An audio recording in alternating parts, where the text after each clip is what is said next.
নবীজি জীবনে একটাবার পেটে পাথর বেঁধেছেন ক্ষুধার যন্ত্রণা সহ্য করতে না পেরে, তা হলো খন্দকের পরিখা খনন করার সময়।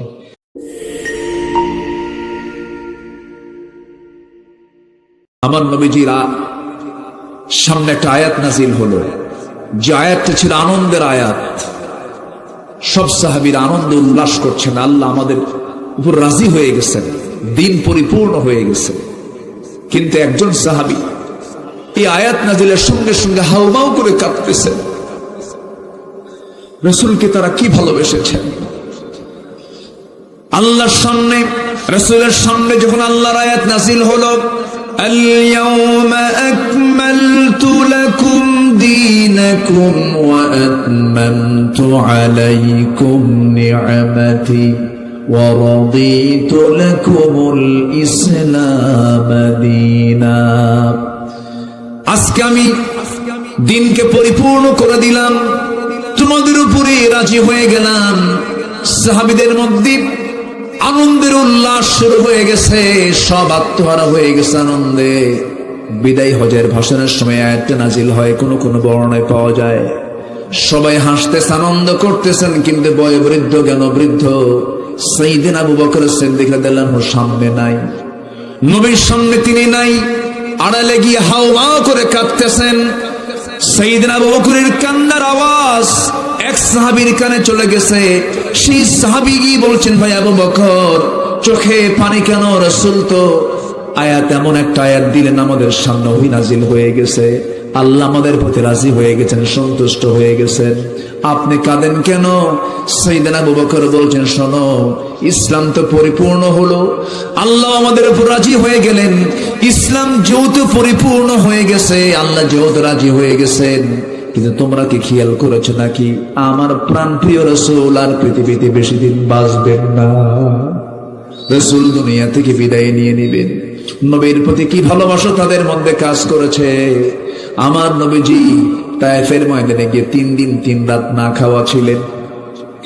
আরেকটা প্রেক্ষাপটে নবীজির জীবনে এরকম একটা অনাহারের দিন সময়ে চলে এসেছিল, সেটা হলো নবীজি হিজরতের পর যখন তিনি মদিনায় যখন চলে আসলেন, আল্লাহ তাআলা বলছেন, ওয়াল্লাযীনা আমানু ওয়া হাজারু ওয়া জাহাদু ফি সাবিলিল্লাহ, 3টি কাজের বাস্তবায়ন করেছেন মুহাম্মদ সাল্লাল্লাহু আলাইহি ওয়াসাল্লাম। ঈমান এনেছেন, হিজরত করেছেন, জিহাদ করেছেন কার পথে?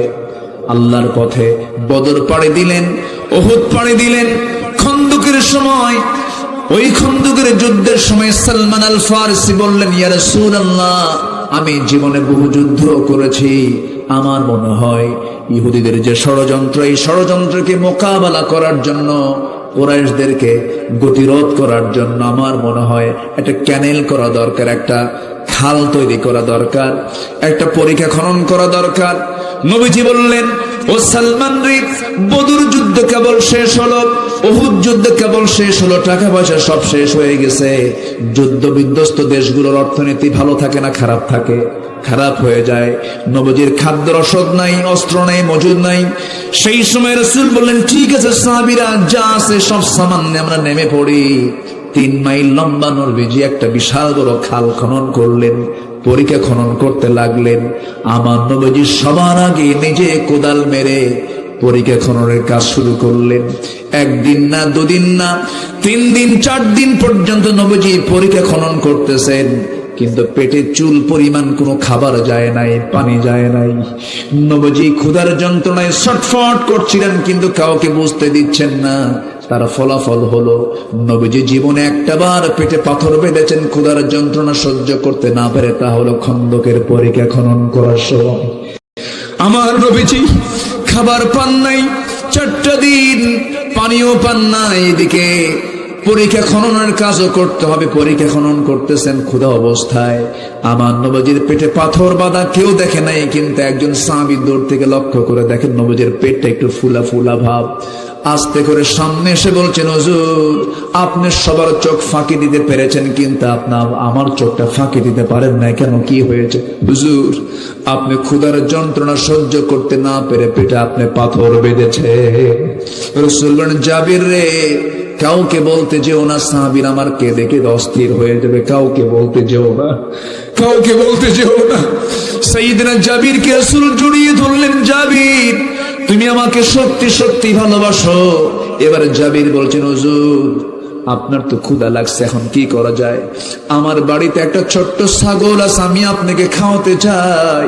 রাসূল বললেন, যাও তোমার বউকে রান্না বান্না করতে বলো, যাও।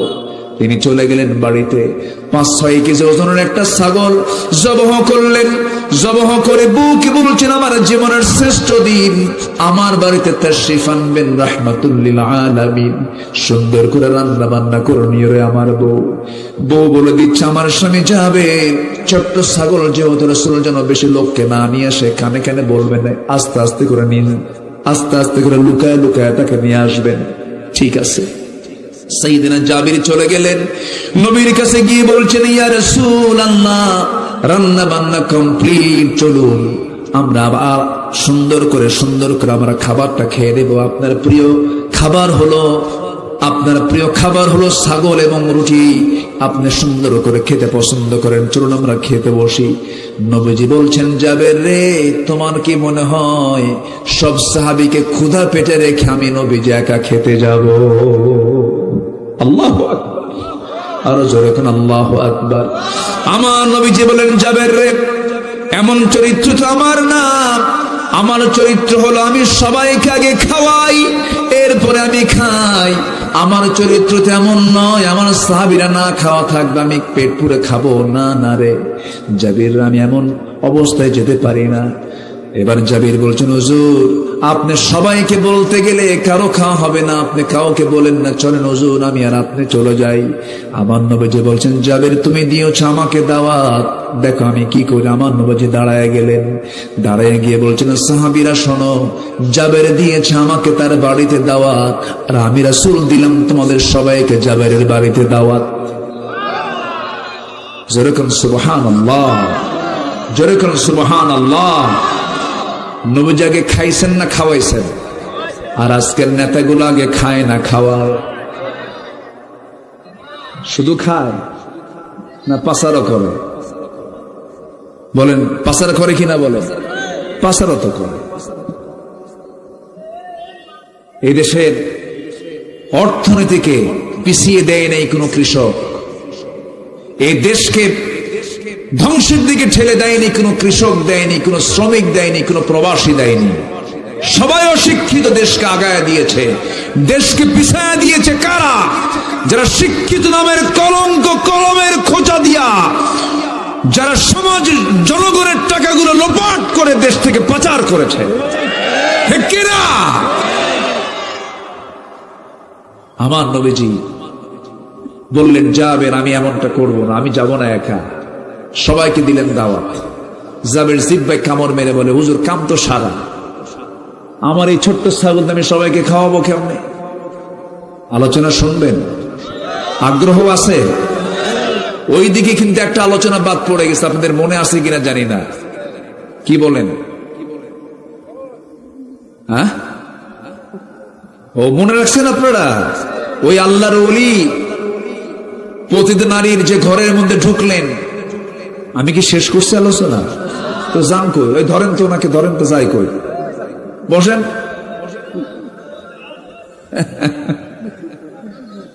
জি অনেক সুন্দর আপনারা, জি বলি আলহামদুলিল্লাহ। ও 12টা বেজে গেছে। হ্যাঁ মোটে 12টা, এ তো কোনো বিষয়ই না, না প্রয়োজনে ফজর বাদ, এরকম কিছু? নামাজের দরকার সবার আগে না সবার পরে? সবার আগে আমরা 5 ওয়াক্ত নামাজ পড়বো, জোরে বলি ইনশাআল্লাহ। সম্মানিত ভাইয়েরা, আমার নবীজি জাবিরকে খুব ভালোবাসতেন। একদিন বাহির থেকে সাইয়েদনা জাবের এবং আমার রাসূল আরো সাহাবীরা বাহির থেকে উটের পিঠে করে তারা মদিনায় আসতেছেন। সবার উটগুলো ছিল হলো তাজা উট, কিন্তু সাইয়েদনা জাবির রাদিয়াল্লাহু আনহুর উটটা ছিল হলো বুড়া উট। বুড়া উট তো আস্তে আস্তে যায়, তো সবার পিছনে সাইয়েদনা জাবিরের উট পিছে পিছে আসতেছে। রাসূলকে লক্ষ্য করে বলেন, ইয়া রাসূলুল্লাহ, সবার উটগুলো তাজা উট, সবাই আগে আগে চলে যাচ্ছে, আমি তো পিছে পড়ে গেলাম, আপনি তো আমার জন্য দোয়া করেন। আমার নবীজির হাতে ছিল একটা ছোট্ট লাঠি, মারছেন ঘুতা, ওই উটের গায়ে ঘুতা মারছেন। নবীজির হাতের বরকত আছে না নাই? এক ঘুতায় এই বুড়া উট সব উটকে হারায় ফেলে সবার আগে মদিনায় পৌঁছে গেছে জাবের। নবীজি বললেন, জাবের খুশি হয়েছে? হুজুর মহা খুশি। রাসূল বললেন, তুমি কি আমাকে উটটা বেচে দিবে আমার কাছে? তোমার উট এখন তাজা হয়ে গেছে, উট দিবা? আমি তোমাকে টাকা দিয়ে উটটা কিনে নেব। হুজুর নেন, আপনি যদি নেন আমার কি আর কোনো মানা আছে? নেন। আমার নবীজি টাকা দিলেন, উটটা হাতে নিয়ে, লাগাম হাতে নিয়ে বলেন, জাবের, তুমি আমাকে না খুব ভালোবাসো, আমি তোমার কাছ থেকে উট আবার নেব, অসম্ভব, টাকাও দিলাম উটও দিলাম, যাও। জোরে বলে সুবহানাল্লাহ। বাপ মারা গেছে ঋণ করে, সাইয়েদনা জাবেরের বাবা ঋণ করে মারা গেছেন, ঋণদাতারা বাড়িতে এসে বসে আছে, আর জাবের নবীর বাড়িতে এসে বসে আছে। এসে বলতেছেন, হুজুর আমার বাড়িতে ঋণদাতারা বসে আছে, ভয়ে যেতে পারতেছি না, আপনি একটা ফায়সালা করেন, নচেত আমি বাড়িতে যাব না। জোরে বলি সুবহানাল্লাহ। নবীজি সবার পাশে দাঁড়িয়েছে। আমার নবীজি বলেন, জাবের তাই? হ্যাঁ হুজুর, আমি আপনাকে খুব ভালোবাসি না, আপনি তো আমাকে খুব ভালোবাসেন। আমার নবীজি করলেন কি? বললেন, জাবের, তোমার কি একটা খেজুর বাগান ছিল না? হ্যাঁ ছিল, কিন্তু খেজুর নাই, খেজুর বিক্রি করে তো দিতে পারতাম, খেজুর তো বাগানে নাই, গাছে নাই। রাসূল বলেন, জাবের আমাকে নিয়ে যাও, আমি তো রাহমাতুল লিল আলামিন, আমাকে নিয়ে চলো। নবীজি নিজে গেলেন বাগানের ভিতর দিয়ে, এক সাইড দিয়ে ঢুকলেন, আরেক সাইড দিয়ে বের হলেন। দেখা গেল প্রত্যেকটা খেজুরের গাছের ভিতরে এত পরিমাণ খেজুর ধরে আছে, সব খেজুর লাগলো না, অর্ধেক খেজুর বিক্রি করে সমস্ত ঋণ জাবেরের শোধ হয়ে গেছে। সেই বরকতের নবী, যে নবী ইনশাক্কাল কামার, নখির ইশারায় আকাশের চাঁদ দ্বিখণ্ডন করেছেন, সেই নবীজি জাবেরের বাড়িতে চলে গেলেন। 600 সাহাবী নিয়ে, কয়শো বলেন? 600 সাহাবী নিয়ে রাসূল যখন ঢুকলেন, সাইয়েদনা জাবের বাড়ির মধ্যে ঢুকে বউকে বলছেন, বউ আমার শোনো, কাম তো সারা কি, 600 সাহাবী, 6 কেজি ছাগল কি করব? জাবেরের বউ বলছে, আমার স্বামী গো, আপনি চিন্তা করেন কেন, মেহমান আসবে, মেহমানের রিজিক নিয়ে আমাদের কোনো টেনশন নাই। যখন সুবহানাল্লাহ। এই বিশ্বাস যদি প্রত্যেক বান্দার থাকে, আল্লাহ তাআলা প্রত্যেক বান্দাকে পাখির মতো রিজিক দিবেন। আচ্ছা বাবুই পাখির কি কোনো খাদ্য গোদাম আছে? বলেন তো, পৃথিবীতে কোনো প্রাণীর কি খাদ্য গোদাম আছে? খাদ্য গোদাম কার আছে? হ্যাঁ, মানুষের। মানুষের খাদ্য গোদাম থাকার পরও সবচেয়ে খাদ্যের সংকট কাদের বেশি? মানুষের। কোন প্রাণীর খাদ্য গোদাম আছে? জলভাগের ভিতরে একটা বড় প্রাণী আছে, তিমি মাছ। তিমি মাছের হার্ডের ওজন, হার্ডের ওজন হলো 600 কেজি। কয় কেজি? 600 কেজির হার্ডের ওজন। প্রতি মিনিটে হৃদস্পন্দন হয়, হার্ট বিট হয় প্রতি মিনিটে 8 থেকে 10 বার। যা ওই হার্ট বিটের যে আওয়াজ, এই আওয়াজটা 3 মাইল দূর থেকে শোনা যায়। প্রতিদিন নীল তিমি তার বাচ্চাকে খাওয়ায় 50 থেকে 60 মণ দুধ। কেউ তো সুবহানাল্লাহ বললেন না। কে খাওয়ান? আসতে বলবেন না, কে খাওয়ান? আচ্ছা, বাবুই পাখির লাইফ স্টাইল উন্নত না আমাদের লাইফ স্টাইল উন্নত? বলেন তো। আমার কাছে মনে হয় বাবুই পাখির। আচ্ছা, আমরা ধরেন এখন ঢাকা যাব, বিমান পথে যেতে হলে আমাকে কি করতে হবে? Go to airport. যশোরে যে ইমিগ্রেশন ক্রস করতে হবে, দুনিয়ার এইগুলো লাগাও, ওগুলো লাগাও, দুনিয়ার সিল সাপ্পর লাগাতে লাগাতে বহু সময়, কত প্ল্যান করতে হয়। আমাদের স্থলভাগেও চড়তে হয়, জলভাগে, তারপরে নৌকায় চড়তে হয়, গাড়িতে চড়তে হয়, এরপর হয়তো মাঝে মাঝে বিমানে চড়ি। কিন্তু বাবুই পাখি 24 ঘন্টায় ওর সফর কি স্থলভাগে, পানিতে, না বাইয়ারে চলে? কিসে বলেন? ও কি বাতাসে চলে না স্থলভাগে চলে? বাতাসে চলে। ছোট্ট বাবুই পাখি, তার সুন্দর বাসা, সিডর, আইলা, ফণি, নার্গিস, হারিকেন, বুলবুল, কত ঝড় আসলো, আমফান, সব ঝড়ে আমার আপনার বাড়ি শেষ। তাল গাছও ঠিক আছে, বাবুই পাখির বাসাও ঠিক আছে। সুবহানাল্লাহ বলবেন না? আর সে বাসাগুলো কি কত ডিজাইন করা বাসা। পৃথিবীর সমস্ত আর্কিটেকচারকে আপনি এক জায়গায় করেন, সিভিল ইঞ্জিনিয়ারকে এক জায়গায় করেন, একটা বাবুই পাখির বাসা বানাতে পারবেন না। সুবহানাল্লাহ বলবেন না? কি তার মানে এত সুন্দর, তার নিপুণ কারুকার্য, এত সুন্দর তার সৃষ্টি, এত সুন্দর তার নিপুণতা, যাকে নকল করার কোন ক্ষমতা পৃথিবীর মানুষের নয়। আল্লাহু আকবার বলে। তাল গাছে বাসা বাঁধে, কি সুন্দর তার বাসা। ওর মধ্যে আবার বেডরুম আছে, কমন রুম আছে, ড্রয়িং রুম আছে, পাশে আবার বাইরে কলিং বেলও আছে। যখন কোনো বন্ধু আসে, কলিং বেল চাপ দিয়ে সালাম কালাম দিয়ে ঠোঁটের সঙ্গে ঠোঁট মিলায় নিয়ে বসার বলে, প্রিয় বন্ধু সবাই সেটা বসো, ভিতরে যাইও না, আমার বউ শুয়ে আছে। আল্লাহু আকবার বলবেন না? এই বাবুই পাখি যখন সকাল হয়ে যায়, ঘর থেকে যখন বের হয়, তার কি কোনো ইমিগ্রেশন ক্রস লাগে? কোন ইমিগ্রেশন লাগে? কোন তেল পানি লাগে? কিচ্ছু লাগে না। শুধু বিমানটা শুধু চালু করে, মাথার মধ্যে একটা ব্রেন আছে, কত ওজন, মোটর দানা, ছোট্ট একটা মোটর দানের মধ্যে বিমান সিস্টেম আছে। যখন তার প্রয়োজন হচ্ছে কোন রিজিক সন্ধান করতে যাওয়া, সে কোনো রোড টোড ইউজ করে না, স্থলভাগ ইউজ করে না, সে আকাশ পথে সব রিজিক গুলো নিয়ে খাওয়া দাওয়া করে বাসায় ফিরে আসে। যেরকম সুবহানাল্লাহ। তার কোনো এয়ারপোর্টও লাগে না, তার এয়ারপোর্ট বাড়ির সামনে। জোরে বলবেন না সুবহানাল্লাহ? আরো জোরে বলেন সুবহানাল্লাহ। কে খাওয়াচ্ছেন? কে চালাচ্ছেন? পাখির কি রিজিকের কোন অভাব আছে? ও কি না খেয়ে থাকে? না খেয়ে থাকে না। মানুষের না খেয়ে থাকতো না যদি মানুষের কোনো খাদ্যের সংকট নাই। মানুষের সংকট হলো বন্টনের সংকট, ঠিক কিনা? বন্টনের সংকট যদি না থাকতো, তাহলে বান্দারও কোনো খাদ্যের সংকট থাকতো না। সম্মানিত ভাইয়েরা, আমার নবীজি সুন্দর করে জাবেরের বাড়ির সামনে গিয়ে দাঁড়ালেন। জাবের রাদিয়াল্লাহু আনহুর স্ত্রী বলছেন, স্বামী আমার, কোনো চিন্তা করবেন না, মেহমান আসতেছে, এটা আমাদের জন্য সৌভাগ্যের বিষয়। মেহমানদের রিজিকের দায়িত্ব আল্লাহ নিজেই গ্রহণ করবেন। যেরকম সুবহানাল্লাহ। আমার বন্ধুগণ, অনেক বাড়ির বউ আছে মেহমানকে দেখলেই ভয় পায়, আবার অনেক বাড়ির বউরা আছেন মেহমান আসতে পরে দারুণ খুশি হয়ে যায়, আছে না? খুব খুশি হয়, রান্না বান্না করতে অস্থির হয়ে যায়। আবার কিছু কিছু মহিলা আছে মেহমান দেখলেই চেহারার দিকে তাকানোই যায় না, স্বামীর দিকে তাকায় একবার আর বলে কাম পাও নাই না। আছে না নাই? এরকম আছে না নাই? মেহমান দেখলে বিপদ মনে করে। যে বাড়ির লোক মেহমান দেখলে বিপদ মনে করে, ওর বাড়িতে কোনোদিন অভাব ফুরাবে না, ঠিক কিনা?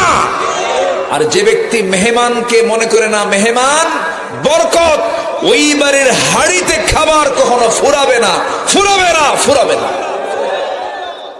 কখনো ফুরাবে না। মায়েরা কেউ আজ শুনতেছে কিনা জানি না, মায়েরা শুনতেছে তো। এক সাহাবী 3 মাস যাবৎ বাড়িতে বাজার করতে পারেন না। বউ আস্তে করে ডাক দিয়ে বলছেন, বউ বলতেছে, স্বামী 3 মাস যাবৎ বাজার নাই, আপনার কাছ থেকে পকেট থেকে কিছু কয়েন জমা করে করে এই যে এই টাকা জমা করছে, আপনি আজকে বাজার করে আনেন, তৃপ্তি ভরে বাচ্চাদেরকে নিয়ে খাবো। 3 মাস বাজার নাই, কিন্তু উনি গেছেন বাজার করতে, দিছে আজান। এখন নামাজ আগে না বাজার আগে? জোহর চলে গেছে, আসর চলে গেছে, মাগরিব চলে গেছে, বাজার আর সেদিন হয় নাই। এশার নামাজ পড়ার পর রাসূল দূর থেকে আসা মেহমানদের বন্টন করে দিচ্ছেন। তুমি 3 জন, তুমি 4 জন, তুমি 6 জন নিয়ে যাও। একজন বাদ আছে, ওইদিকে সামনে সামনে তালহাও বসে আছে। রাসূল বলেন, তালহা, তোমার যদি একটু কষ্ট হয়, আমি জানি তোমার অবস্থা খুব খারাপ, এই যে একটা মেহমান যে বেঁচে গেল, যাও এই মেহমানদারি একটু মেহমানদারি করো। সাইয়েদনা তালহা নবীর কথা তার ফেলতে পারেন না, কিছু বললেন না, আল্লাহর উপরে তাওয়াক্কুল করে মেহমানকে সাথে নিয়ে চলে গেছেন, ফাঁকা ব্যাগ হাতে নিয়ে। দরজায় ডাক দিচ্ছেন, বউ খুলছেন দরজা, সালাম কালাম হয়ে গেছে। বউ শোনো, এই যে বাজার হয়নি, কিন্তু মেহমান নিয়ে আসছে একটা।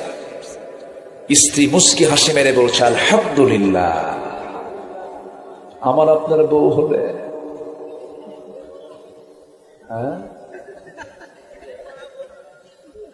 কামসারা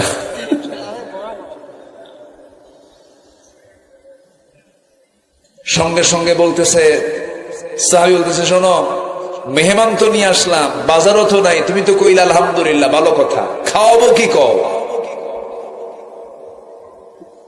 সংসার সুখের হয় বলেন? হ্যাঁ। সঙ্গে সঙ্গে বলছেন স্ত্রী, আপনি চিন্তা করেন কেন? মেহমান তো তার রিজিক নিয়ে আসছে, টেনশন করেন কেন? ওই যে একটা তুষের বস্তা দেখা যায়, তুষের বস্তা আস্তে করে একটু নামায় দেন আমাকে, তুষের বস্তাটা নামায় দেওয়া হোক। তুষের বস্তা নামায় নেওয়ার পরে চান্না দিয়ে চালতে চালতে মোটে কিছু জবের খুদ বের হলো। জবের খুদ গুলো পিসদানেতে নিয়ে পিষে আটা বানায়া খামির করা হলো। খামির করে এটাকে সুন্দর করে রান্না বান্না করে মোটে 2টা রুটি প্রস্তুত করা হলো। 2টা রুটি বানায়া নিয়ে স্বামীকে ডাক দিয়ে বলেন, স্বামী আমার পেটও খাবার নেই, আপনার পেটও খাবার নাই, এই 2টা রুটি আমাদের বাড়ির এখন খাবারের সম্বল। এই 2টা রুটি মেহমানকে দিয়ে আসেন, দেরি না করে তাড়াতাড়ি মেহমানের সামনে থেকে চলে আসবেন। আপনি বসলে পরে আপনাকে একটা রুটি খেতে হবে সম্মান রক্ষার্থে। মেহমানের পেট ভরবে না। মেহমানের ঘরে আপনি দিয়ে এসে আমার রুমের মধ্যে যখন ঢুকবেন, আমরা বাতিটা বন্ধ করে দেব। লাইট বন্ধ করলে ভাববে আমরা খেয়ে নিয়েছি, মেহমান টের পাবেন আমরা না খাওয়া আছি। গোটা রাত অভুক্ত থেকে মেহমানকে চেষ্টা করলেন এতটুকু, ফজরের আজান হয়ে গেল। মেহমানকে সাথে নিয়ে তালহা মসজিদে নামাজ পড়তে গেছেন। নামাজ শেষ, সব সাহাবীর বিদায় হয়ে গেছে। পিছন থেকে রাসূল ডাক দিচ্ছেন, তালহা এই দিকে আসো। সঙ্গে সঙ্গে বলছেন, ইয়া রাসূলুল্লাহ, বড় ভুল করে ফেলেছে, আমাকে মাফ করে দিন, আপনার মেহমানকে আমি সম্মান করতে পারিনি। রাসূল বললেন, না রে তালহা, উল্টা বলো কেন? গত রাত্রিতে তুমি এবং তোমার স্ত্রী মেহমানকে যে সম্মান দিয়েছ, আর শাজিম পর্যন্ত খুশি হয়ে গেছে। জোরে কোন সুবহানাল্লাহ। আমার নবীজি জাবেরের বাড়ির সামনে দাঁড়ালেন, বললেন, জাবির, তোমার বউকে আবার সালাম জানায়া দাও। সালাম জানিয়ে বলো তোমার বউ যেন যে হাঁড়িতে রান্না বান্না করেছেন, ছাগলের গোশত রান্না বান্না করেছে, সেই হাঁড়ির ঢাকনা যেন না খোলে। আর যে পাত্রে রুটি রেখে দিয়েছে, রুটির উপরে যে ঢাকনা রেখেছে, সেই ঢাকনাও যেন না টান দেয়। আমি আজকে কাউকে বন্টন করতে দেব না। আজকে নিজের হাতে আমি রাসূল সবাইকে আমি রুটির গোশত খাওয়ায় দেব। রাসূল বললেন, আমি আজকে মেসিয়ার হব। কি হব? ঠিক আছে না? বিশ্বনবী কাকে বলে? যেরকম সুবহানাল্লাহ, আমি আজকে বন্টনকারী হয়ে যাব। নবীজি সবার সঙ্গে মিশে যেতেন। নবীজি কোন সাহাবী দাঁড়াতে দেখলে বলতেন বসো। আমার নবীজির খাদেম ছিলেন আনাস বিন মালিক রাদিয়াল্লাহু তাআলা আনহু। 10 বছর নবীর খেদমতের পাশে ছিলেন। তার মা তাকে দিয়ে গেছেন নবীর খেদমতে। আনাস বলেন, 10 বছর বয়স আমি নবীর খেদমত শুরু করি। আমার যখন বয়স 10 বছর, 20 বছরের রাসূলকে আমি হারাই। এই 10 বছরের রাসূল আমাকে খাদেম বানাইছেন, কিন্তু রাসূল উল্টা তিনি নিজে খেদমত করেছেন।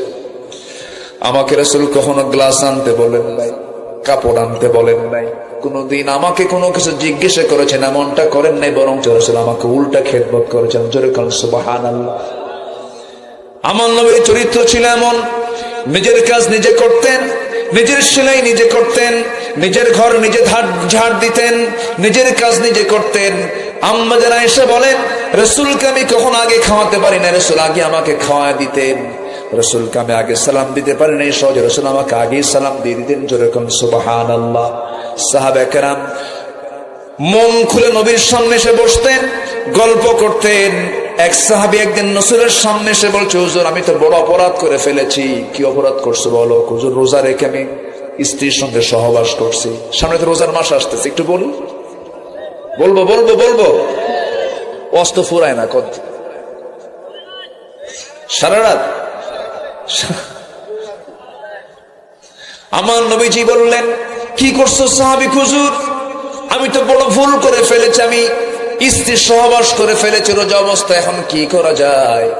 রাসূল বললেন কাফারা দিতে হবে। কি কাফারা? একটানা রোজা রাখো 2 মাস। হুজুর আমি একজন শ্রমিক মানুষ, আমি রোজাও রাখবো শ্রম দেব, আমার পক্ষে সম্ভব নয়। রাসূল বললেন তোমাকে তাহলে 60 জন মিসকিনকে খাওয়াতে হবে। হুজুর আমার তো টাকা পয়সাই নাই। আমার রাসূল এখন চিন্তায় পড়ে গেলেন, ওর টাকা পয়সা নাই, টাকা দেবে কেমনে? শ্রমিক মানুষ, রোজা রাখারও কোনো উপায় নাই। আমার নবীজি চুপ মেরে থাকলেন।